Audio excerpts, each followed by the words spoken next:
Every one of us has experienced some kind of coincidence at least once. But have you ever experienced an incredibly creepy, unusual, and mystical coincidence that gives you the creeps?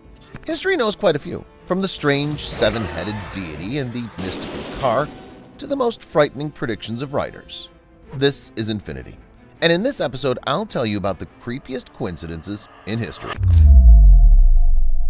As a rule, in history, religions have developed locally. People worshiped one deity in one place, another deity in another place, and so on. But history has known strange and very frightening coincidences. For example, not so long ago, scientists discovered that ancient people from all over the world worshipped one particular deity. Identical images of the Hydra have been found in India, Siberia, and Mexico. Scientists believe that in ancient times the Turks and Aztecs might have worshipped this deity at the same time. Why did people who lived in different regions worship the same seven-headed deity? Scientists believe that this can be explained. Since ancient times, people have known the Hydra constellation, the top of which consists of 7 bright stars. In the view of the nomads, it was a kind of heavenly dragon that created the Milky Way. It was worshipped by them.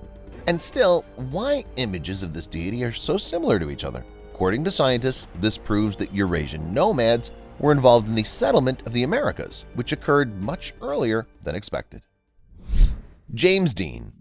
James Dean is considered the star of Hollywood of the 1950s, although perhaps he would not be remembered so often if it weren't for his tragic death. Being a great lover of cars, Dean liked to go for a drive. At the end of September 1955, Dean crashed his car, Porsche 550 Spyder.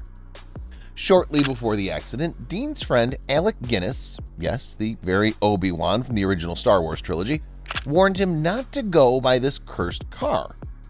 Dean didn't listen, and the car did turn out to be cursed, as evidenced by several coincidences at once. The scrap metal left over from the car was sent to the garage after the accident. There, the pile collapsed down from the trailer and crippled the auto mechanic. A sports car driven by a surgeon named William Ashrick had the Spyder's engine. During the competition, the sports car lost control and Ashrick was no longer able to get out of the car alive. Many people were eager to restore the infamous Spyder, but by a strange coincidence, the garage where it was repaired burned to the ground. That's a lot of terrible coincidences for just one car, isn't it?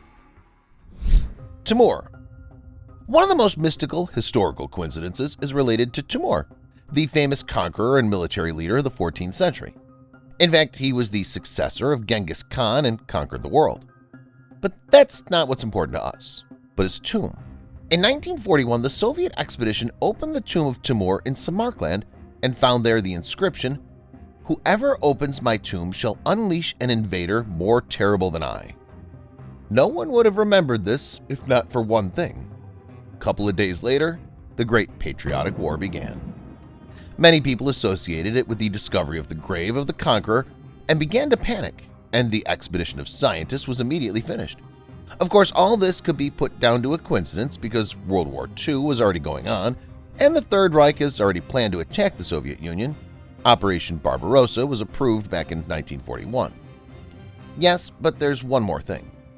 When the Battle of Stalingrad was underway, archaeologists were ordered to return Timur's remains to Samarkand and bury them with all honors. Surprisingly, the Soviet Union soon won the Battle of Stalingrad, which was a major turning point in the Great Patriotic War. What did you think it was? An eerie and mystical coincidence, or a real punishment and gratitude from the late conqueror? Write in the comments what you think about it, and stay tuned for the creepiest coincidences in history involving writers, builders, and even kings.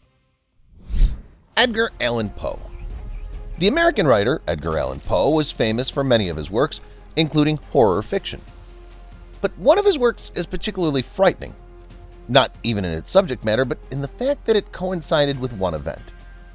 In a work entitled The Narrative of Arthur Gordon Pym of Nantucket, published in 1838, the writer tells the story of 4 drowning sailors who miraculously stay alive. They're rescued in a small lifeboat. Eventually, they begin to go mad with hunger, and there was nothing to eat. Finally, the sailors decided to pull toothpicks. Whoever pulls the short one will be eaten. Bad luck for a sailor boy named Richard Parker. A cruel fate awaited him. The tale is gruesome in itself, but what's even scarier is that almost 50 years after its publication, tragedy struck. 4 of the crew survived the wreck of the Mignonette, and having lost hope of getting any food, decided to sacrifice a member of the group. The man they chose was Richard Parker, and he was a sailor boy. The sailors later claimed that they had not read Edgar Allan Poe's work. All of this can be put down to an incredible coincidence, or the fact that the writer had a time machine and knew about the real story, which then he turned into a novella. Everyone knows about the sinking of the Titanic. The sinking of the unsinkable ship was a huge surprise for the people of those times because everyone believed that such a ship would never go down, especially on its first voyage. There are many mystical, incomprehensible, and mysterious things in the Titanic's wreck, but the most mysterious thing in this story is that the wreck might have been predicted. 14 years before the crash in 1898, writer Morgan Robertson published a book called Futility, which was reprinted in 1912 as The Wreck of the Titan, or Futility. The book eerily overlaps details that turn out to be real. For example, the ship in the book is called the Titan. It collided with an iceberg in the Atlantic Ocean on its way from England to America. Most people died because of the lack of lifeboats and the ship owner's overconfidence in the ship's reliability. Plus, the Titan in the book is about the same size as the Titanic. Apparently, Edgar Allan Poe wasn't the only writer with a time machine. Otherwise, how did a fictional tragedy actually become reality? It's very eerie coincidence. Writer Evgeny Petrov liked to spend his time sending letters to different countries. That would have been all right, but he always made up the addresses, the city, the street, the house number, the name. The writer wrote all this at random. Usually, the envelopes were returned to Petrov after a month and a half with the inscription, "Incorrect addressee." But once he got a reply, he sent a letter to New Zealand for Merrill Odgin Wazili. In the letter, Petrov offered his condolences to Merrill on the death of his uncle Pete, asked if Merrill's wife Ingrid was all right, and also asked Merrill to kiss his daughter for him. The writer made it all up. He'd never been to New Zealand, knew no one from there, and wrote it all at random. It's hard to imagine what he felt when he received a reply from Merrill Odgin Wazili. Merrill did indeed have an Uncle Pete who died, did indeed have a wife named Ingrid, and did indeed have a growing daughter. It sounds to me like one of the creepiest historical coincidences one can think of. Hoover Dam. The Hoover Dam in the United States is one of the most famous dams in the world. Its prototype even appeared in GTA San Andreas and GTA 5, and it's as if the laws of physics don't work on the dam itself. But this dam is also interesting because of a very eerie and unbelievable coincidence. The construction of a dam of this scale could not go without casualties. Unfortunately, it always happens that way. The first person to die during the construction of the dam was George Tierney. It happened on December 20th, 1922. In addition to him, the dam took the lives of many other workers, so George's death might have gone unnoticed were it not for one thing.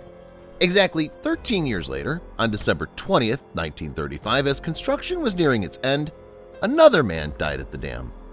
He was the last worker to die at the dam. His name was Patrick Tierney. He was George's son. Father and son, first and last victim. December 20th and 13 years apart. The devil's dozen. It's not so easy to come up with a creepier historical coincidence. Louis XVI. Apparently, the number 20 was cursed in the Tierney family, and for the French ruler Louis XVI, the cursed number was 21. As a child, the future king was warned that 21 was an unlucky number for him. Louis XVI took the warning seriously. When he became king, he never planned anything on the 21st of the month, but that didn't help. The 21st of the month eventually played a cruel joke on Louis XVI. When the French Revolution broke out, it was on the 21st of the month that troubles began to happen to Louis XVI. On the night of June 21st, 1791, he and his family tried to flee Paris to escape the revolution, but Louis XVI was exposed and he and his family were arrested by the French revolutionary government, after which the king was brought back to Paris. On September 21st, 1792, the monarchy was overthrown and a republic was proclaimed in France. Finally, Louis XVI was executed on January 21st, 1793. That's all, guys. What other spooky and mystical historical coincidences do you know? Share them in the comments. Thanks for watching and see you later.